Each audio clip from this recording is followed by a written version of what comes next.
होता है पाखंड। आज पाखंड हो रहा है, मोदी जी पाखंड कर रहे हैं और पाखंड को लोग समझने लगे हैं। आज शिक्षा के मुद्दे पर, आज स्वास्थ्य के मुद्दे पर नायब सैनी जब किसी को मिले ही नहीं यहाँ, तो लोगों को तो वो आदमी चाहिए ना जो मिल सके। सुशील गुप्ता की पृष्ठभूमि देखिए ना। मोदी गारंटी इतनी है, लोग उसी पे वोट देंगे। गारंटी तो भाई साहब उन्होंने हमारी वो बहन जसवंता जी को नहीं दी, 7 फेरे भी ले लिए, वो गारंटी आज तक। एक मौका आपका बेटा हरियाणा का लाल केजरीवाल है, आपने 70 साल हो गए सब तक वोट दें देना। कुरुक्षेत्र वाला ने भी हरियाणा की जितने भी पार्लियामेंट के लोग हैं,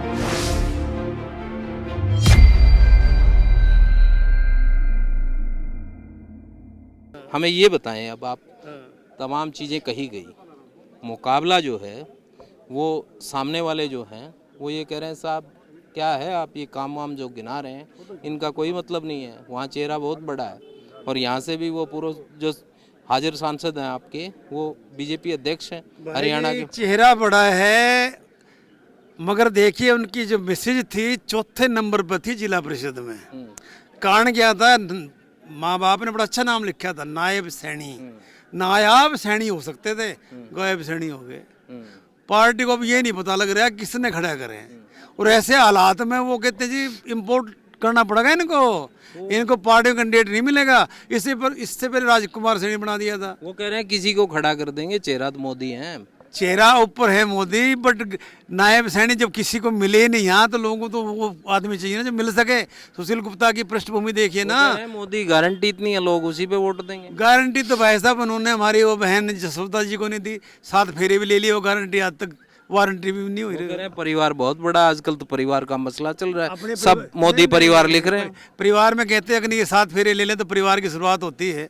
वो भारत को तो परिवार मानते हैं। और इतना बड़ा अत्याचार नारी पे, इतना बड़ा अत्याचार। आप ही कहिए ना कि पहला फार्म भरा उसमें थे मैरिड नहीं थे, फिर मैरिड हो गए, उसकी गारंटी तो ऐसी है भाई साहब। कह रहे हैं देश के लिए जीते हैं साहब, 24 घंटे में से 4 घंटे सोते हैं, और क्या करवाएंगे प्रधानमंत्री। 4 घंटे सोएगा ना, उसको मानसिक बीमारी है, कोई ना कोई बीमारी होती है, वरना 6 घंटे की नींद जरूरी है। देखो अच्छा मुझे ये बताएं कि क्या लगता है कि अब जो है पब्लिक जब वोट डालेगी तो ऐसे कौन से काम आपको नज़र आते हैं कि आम आदमी पार्टी को यदि पब्लिक वोट डालना चाहे तो दिल्ली का या फिर पंजाब का ऐसा वो काम जिसको आपको लगता है कि हरियाणा की जनता को ये काम देखना चाहिए और इस काम के नाम पर वोट हो? देखिए सबसे बड़ा काम जो दिल्ली में और पंजाब में हुआ, जैसे हम प्राय बोल देते हैं जल, विद्युत, बिजली, पानी, और ये अपनी आपकी सारी बातें ठीक हैं, चिकित्सा, शिक्षा, स्कूल बढ़िया हो गए, 28% शिक्षा पे लगाते हैं, ये सारी बातें ठीक होगी। एक जो मुद्दा है नौकरी का है भाई साहब, बेरोजगारी 37.5% है। पहले नंबर की स्टेट है ये। हर 10वां सैनिक हरियाणा के अंदर, सॉरी भारत की सेना में हर 10वां सैनिक हरियाणा से है। उस हरियाणा की हालत देखिए कि बेरोजगारी में नंबर 1 है। अब हमें क्या दिखाना है इसमें। अब भागवत मान जी मुख्यमंत्री बने, सीएम, पहली कलम से इन्होंने जो कच्चे कर्मचारी थे 37,000 के करीब पक्के कर दिए थे। और आज भी ये बता के गए कि 42,000 समथिंग लोगों को सरकारी नौकरी में लगा चुका हूँ। आप देखिए रोजगार की समस्या है यार। आप भाषण सुनते रहिए, गारंटियाँ सुनते रहिए, 15 लाख भेज देंगे, लोगों ने उधार लेने भी शुरू कर दिए थे। आए किसी के, कईयों ने कर्जा उठा लिया। मान लग गया था प्रोफेसर होते हुए कि एक दुकानदार के उधार करने, बोले भाई साहब कब दोगे। 15 लाख की बात पर पब्लिक ने तो सरकार बना दी, और अब की बार फिर कह रहे हैं कि साहब 400 पार। काठ की हांडी बार नहीं चढ़ती, 400 पार कैसे कहते हैं भाई। पंचायत के इलेक्शन में आदमी गारंटी नहीं दे सकता कि मेरी इतनी वोट हैं। कहीं ना कहीं इनकी सेटिंग भी है, इनका जुगाड़ भी है। जो EVM है उस पर भी हम शक करते हैं। आप कहेंगे दिल्ली में सरकार बनी, पंजाब में, जो सारी जगह करेंगे तो फंस जाएंगे। अरे दिल्ली के अंदर टोटल वोट 36 थी मेयर के चुनाव में, चंडीगढ़ में, और उसमें इन्होंने क्या कदर किया यार, 8 वोटें इन्होंने अनवैलिड कर दी।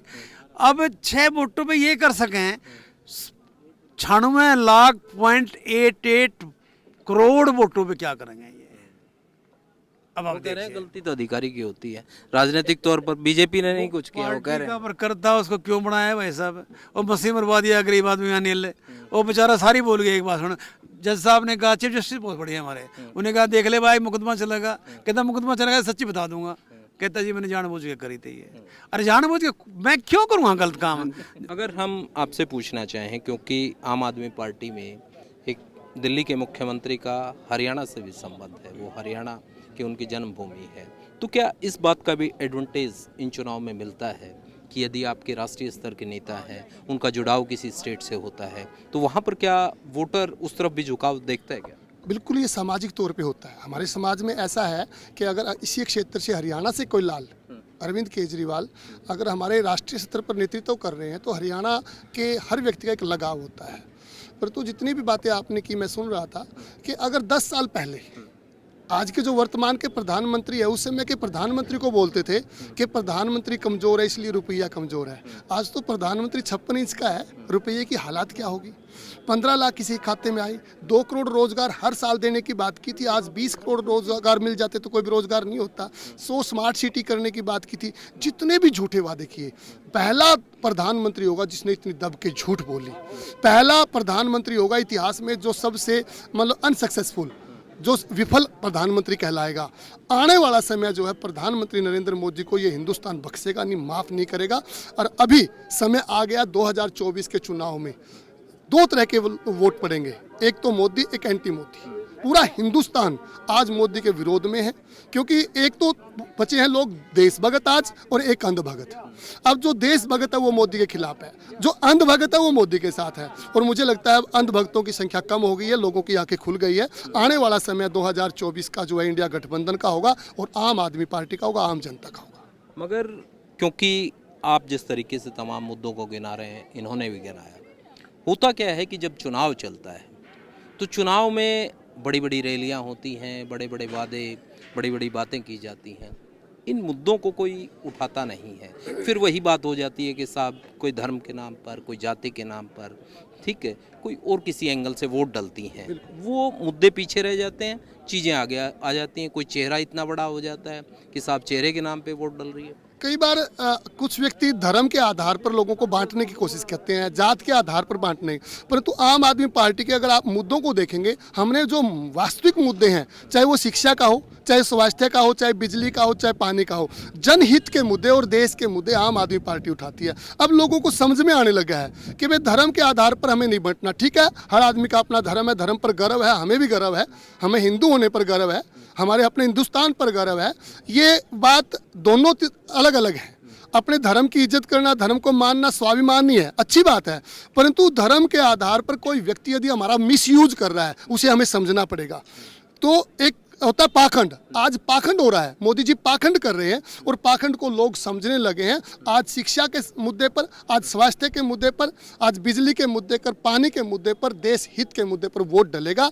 और बिजली, पानी, शिक्षा, स्वास्थ्य हर व्यक्ति की ज़रूरत है और ये हमारे मुद्दे जेन्युइन है। आम आदमी पार्टी कभी भी बहकावे के मुद्दे नहीं लेके आती। वास्तविक जो धरातल पर हमें चाहिए, एक व्यक्ति की ज़रूरत है, जो मैं कहूँगा मूल आवश्यकता है हमारी, चाहे वो शिक्षा हो, स्वास्थ्य हो, बिजली हो, पानी हो। रोटी कपड़ा मकान एक मूवी आई थी जिसमें मूल आवश्यकता रोटी कपड़ा मकान थी, बट आज मैं कहता हूँ रोटी कपड़ा मकान के साथ हमारी शिक्षा, स्वास्थ्य, बिजली, पानी भी मूल आवश्यकताएं हैं। और जो भी सरकार जनता को, भारत की जनता को मूल आवश्यकताएं पूरी कराएगी, उसी को वोट देगी। आने वाला समय 2024 में आम आदमी पार्टी इंडिया गठबंधन का। तो अब की बार क्या लग रहा है कुरुक्षेत्र में होगा क्या? अब की बार कुरुक्षेत्र के अंदर जैसे कौरव पांडवों का धर्म और अधर्म की लड़ाई कुरुक्षेत्र में लड़ी गई थी और धर्म की जीत हुई थी, सत्य की जीत हुई थी।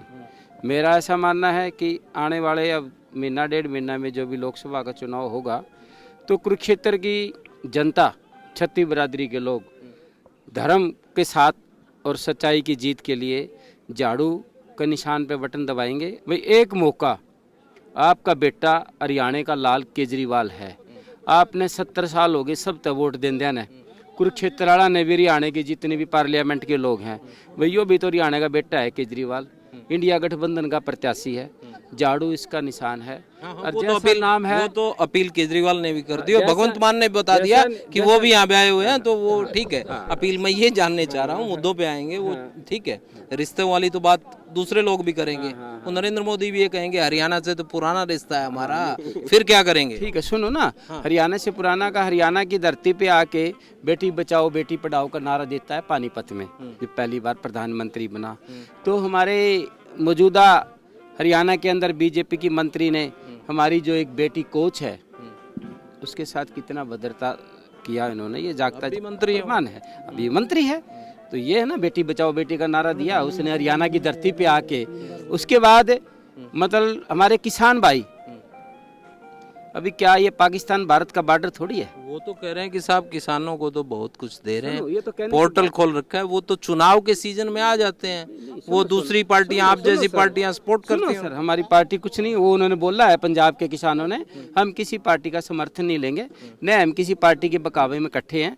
कि मोदी जी ने 2 साल पहले हमारे को ये वायदा किया था, जब काले कानून वापस लेके प्रधानमंत्री जी ने, मोदी जी ने वायदा करके अपने कानून वापस लेकर बोल दिया था भी मेरे से गलती हुई और मैं ये कानून वापस लेता हूँ। तो उन बातों को मांगने के लिए दिल्ली तो जा रहे थे, कोई वहाँ लाल किले पे झंडा फहराने या युद्ध करने थोड़ी जा रहे थे। हमारे देश के अन्नदाता हैं, लोगों का पेट भरते हैं, वो कोई वहाँ गोली आंसू गैस के गोले छोड़ने नहीं जा रहे थे भाई साहब। मीडिया वालों, पत्रकारों, बंधुओं, आप देखिए, लोकतंत्र में अपनी बात रखने का अधिकार है सबको।